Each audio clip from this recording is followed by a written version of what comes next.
Hi guys, how to make Gmail account. Now open a settings app on your phone, then scroll down and tap on Accounts and Backup. This is where all your account management options live, so don't skip it.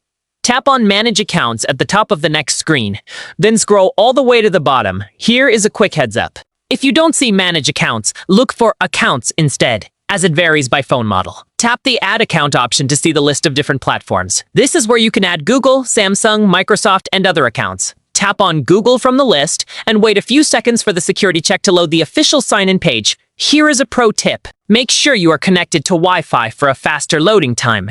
In the bottom left corner, tap Create Account and choose the option that fits your needs. For my personal use, this is the most common choice for most users.